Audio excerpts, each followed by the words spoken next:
رمضان رمضان یوں قائم ہے رمضان. اعوذ باللہ من الشیطان اللعین الرجیم. بسم اللہ الرحمن الرحیم.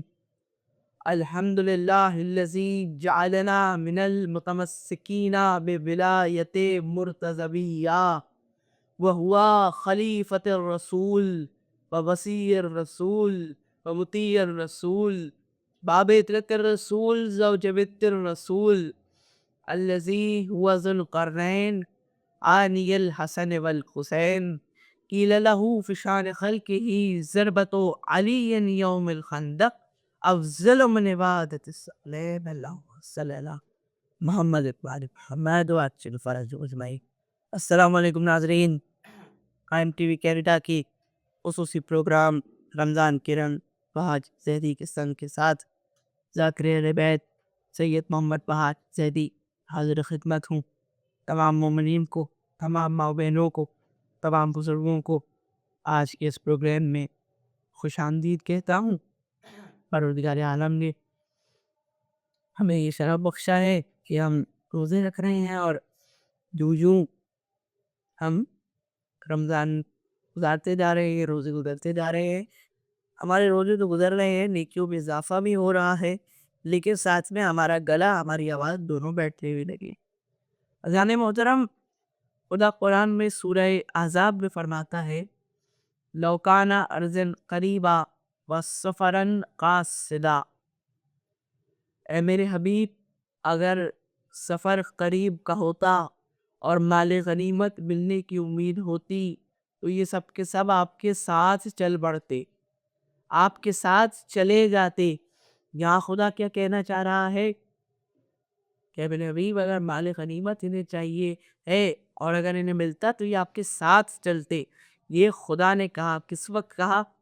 اس وقت کہا کہ جب نبی مدینے میں تھے، کلام کر رہے تھے، جبریل امین ایک آیت لانے سے پہلے یہ ایک قاصد آیا اور اس نے جنگ کی خبر دی. جیسا کہ دستور تھا، جیسے ہی جنگ کی خبر ملی، وقت اتنا نہ تھا کہ نبی کہے کہ بھئی اب سنبھل جاؤ، تیاریاں کرو، یہ کرو، وہ کرو، پھر ہتھیار لو، پھر جاؤ. تو نبی نے ایک سیدھا سا حکم جاری کیا، بڑا سمپل. وہ یہ کہ سب سے پہلے اردو کا جائیں، ہتھیار اٹھائیں اور پھر میدان کی طرف روانہ ہو جائیں. اب نبی کا یہ حکم جیسے ہی لوگوں نے سنا تو کچھ نے کہا ٹھیک ہے، کچھ تھے جنہیں میدان سے بھاگنے کی عادت تھی، جنہیں میدان خالی کرنے کا شوق تھا، میدان سے بھاگتے تھے. انہوں نے کہا کہ یا رسول اللہ میں نہیں آ سکتا. کہا کیوں نہیں؟ کہا بس مجھا کر. کہا بھئی کیوں نہیں آ سکتے؟ یا رسول اللہ میری بیوی بیمار ہے. یا رسول اللہ میں خود بیمار ہوں، میرا بچہ بیمار ہے.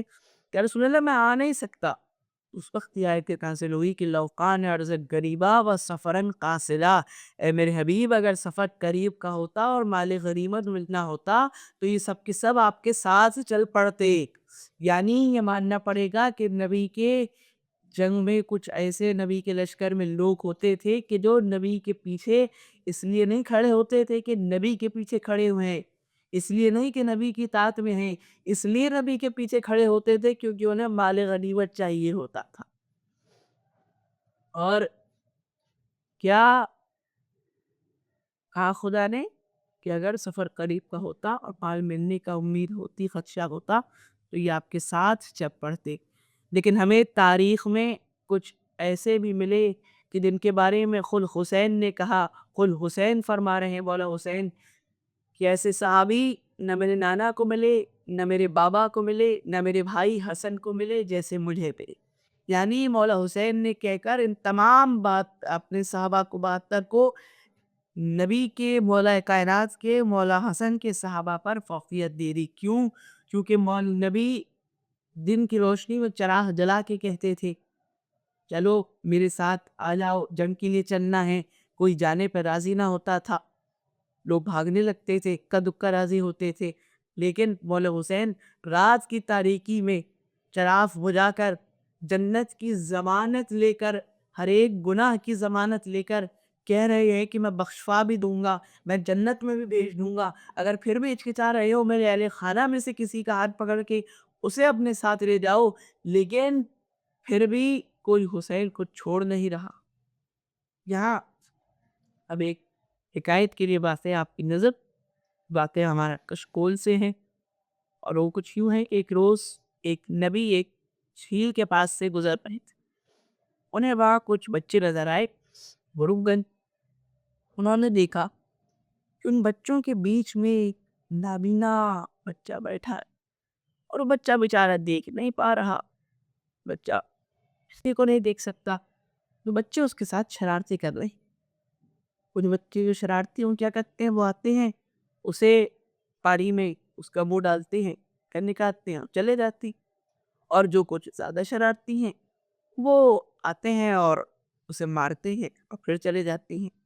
نبی یہی دیکھ رہے تھے کہ انہوں نے پھر دعا کی کہ پروردگار یہ نابینا ہے, اس کو بینائی دے دے تاکہ سب دیکھ سکے. ظاہر ہے جب ایسا منظر نبی نے دیکھا ہوگا تو دل رحم کے لیے ترس گیا ہوگا بچے کے لیے, تو نبی نے دعا کی. اب یہاں نبی نے دعا کی, وہاں پروردگار عالم نے کہا ٹھیک ہے, پروردگار عالم نے اس نابینا بچے کو بینائی دی.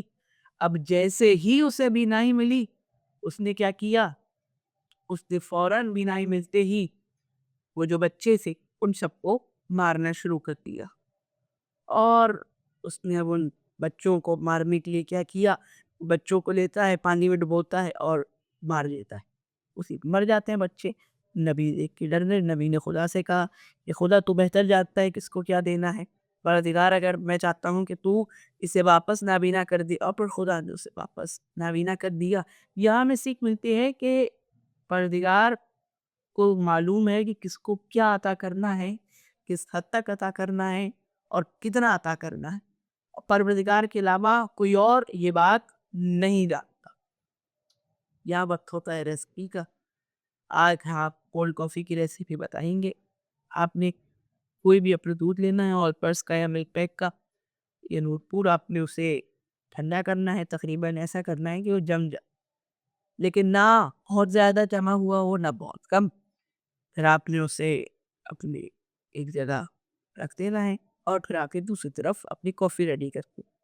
کافی ریڈی کرنے کے لیے آپ نے کچھ یوں کرنا ہے کہ آپ نے ایک گرائنڈر ہے, اس میں آپ وینیلا آئس کریم اور چاکلیٹ آئس کریم ڈالیں. پھر اس کے اندر آپ کافی پاؤڈر ڈالیں, چاکلیٹ سرپ ڈالیں, اور پھر کیونکہ ابھی بہت مشکل ہوگی اس کو مکس کرنا, اس میں تھوڑا سا پانی ڈال ذرا, اور پھر سے خوب مکس کریں. اور پھر جب یہ مکس ہو جائے تو پھر سے نکالیں, ایک جگہ رکھ دیں, اور پھر سے مکس کر کے بھی لیں. اور دوسری ریسیپی یہ ہے کہ آپ یہی کریں, یہی سب بنائیں, لیکن آپ گرائنڈر کے اندر دودھ, آئس کریم, کافی اور چاکلیٹ سرپ, یہ ساری چیزیں ایک ساتھ ڈالیں تو بڑے مزے کی اور اچھی کافی بنتی ہے.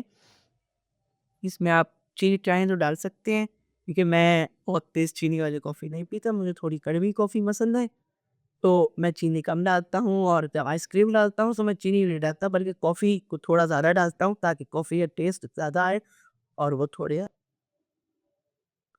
میٹھی کم لگے. اتنا بس میٹھا رکھتا ہوں کہ ایسا نہ ہو کہ پیتے ہی کڑواہٹ کا احساس ہو, لیکن ایسا بھی نہیں میٹھا رکھتا پیتی بندہ کہے کہ اس میں تو خوب میٹھا ڈالا گیا ہے. ایسا رکھتا ہوں کہ میٹھا پینے لائق اتنی اچھی ہوتی ہے, لیکن تھوڑا تھوڑا کڑواہٹ کا ٹیسٹ آتا ہے ٹھنڈی کولڈ کافی میں, وہ ایک مزہ دیتا ہے. یہاں وقت ہوتا ہے دعا کا. پروردگار ہمارے آج کی عبادات کو قبول فرما, ہمارے روزوں کو قبول فرما, ہمارے گناہ خبیرہ و صغیرہ کو بخش دے. جو بیمار ہیں انہیں امام زین العابدین کے صدقے شفائے کلی عطا فرما.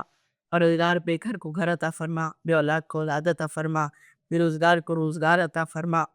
اور تمام دعاؤں سے بڑھ کر سب سے بڑی دعا کہ ہمارے زمانے کے امام رزق تعجیل کر. اللہم صل مواجد فرد.